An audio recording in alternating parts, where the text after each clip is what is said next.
mouth so that you could actually see and feel the passion and emotion. So here goes, sir.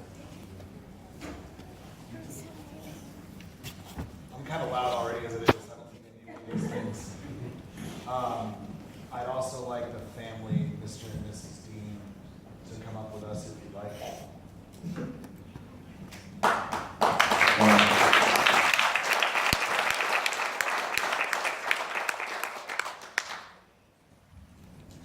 Let me get my notes out. I apologize. He's playing games.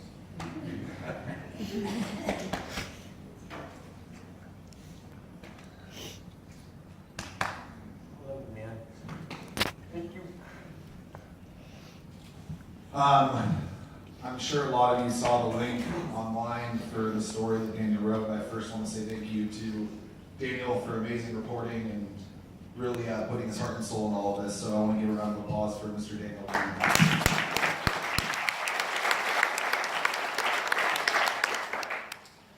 My name is Noah.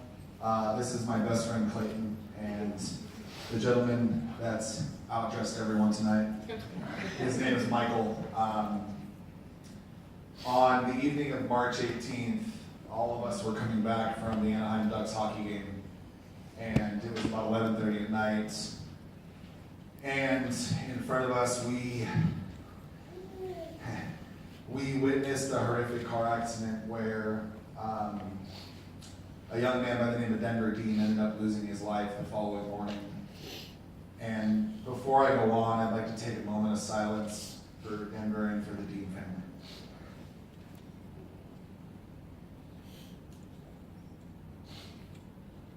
Thank you. The three of us were the first ones on scene. I didn't really want to get into the hows and whys and all those things tonight, but we were the ones that pulled the young man from the burning vehicle a few minutes before it caught flames and exploded, and were able to give him a fighting chance at survival. And I appreciate everybody's support and love, and I feel honored to be here tonight. I wanted just to share something I wrote briefly real quick.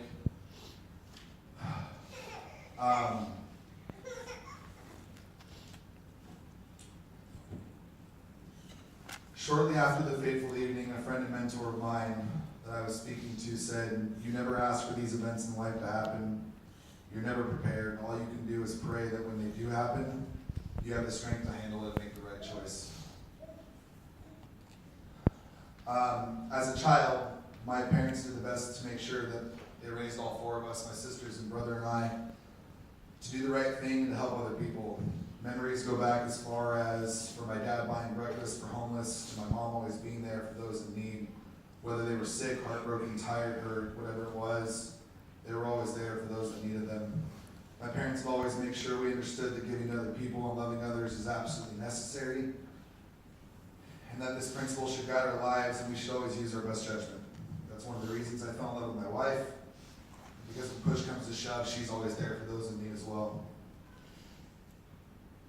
I am forever thankful the way that I was raised, and for the soulmate that I found, and I'll continue raising my children the same way. In the Bible, John 15:12 says, our Lord says, "This is my commandment, that you love one another as I have loved you." And in Galatians it says, "For the whole law is fulfilled in one word, that you shall love your neighbor as yourself." When we pulled the car over that night, we had multiple thoughts in our minds, and I tell you that being a hero wasn't one of them. Things like whoever's in that car, we have to get them out. Can we get them out? We have family and kids and wives of our own. It's dangerous. Will we be safe? But what if he does too? And should we act or should we just wait? I stand here today appreciative of all the kind words and love that everyone has shown us, myself and Clay and Michael. I appreciate being called a hero. I appreciate all the kind sentiments, but what everyone needs to know is the way we truly felt is that we did what was necessary that night. It was instinct and it was love, and it was absolutely necessary. In no way, shape, or form was I doing what I thought a hero would do. I was doing what I hoped and pray another person would do for me or for somebody that I love. I was doing what my parents would do. I was doing what they taught me to do. I was doing what our Lord would want us to do. And there was no possible way that myself, Clay, or Michael could leave anyone in that truck. And I'll tell you what I told myself that night is if I get hurt or something happens, my family will have to understand. And you guys can call it hero or whatever you want to call it, but I just tell you it was duty and it was necessary. As a father myself, I cannot even imagine the pain that the Dean family is enduring. My heart is with you every day, every minute. This horrible situation has forever changed my life, and it's affected everyone and forever changed theirs.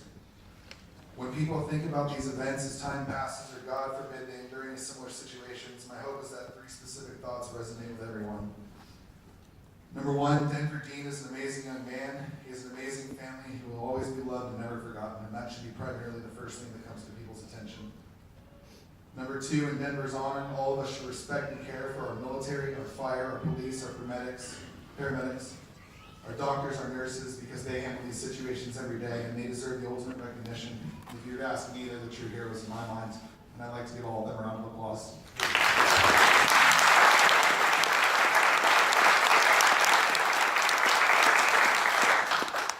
Number 3, I ask all of you to please do what's right. Stop and help those in need. Take care of others as you wish to be taken care of. Love a stranger just as much as you love your own blood, because that, in my opinion, is what life is all about. Thank you again.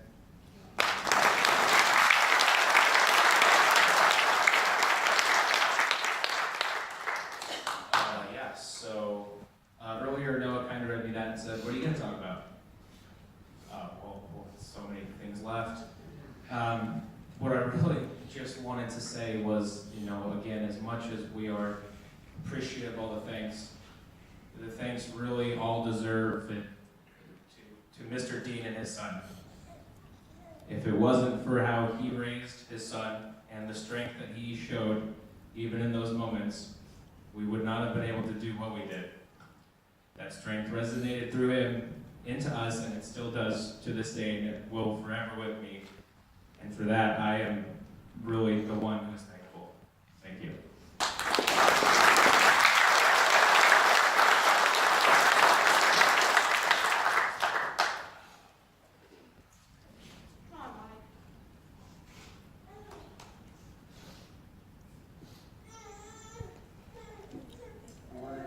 Hero seems to be thrown around a lot lately in the media and stuff like that, but right here, no heroes.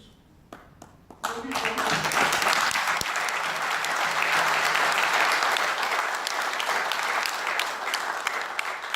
So we are the media?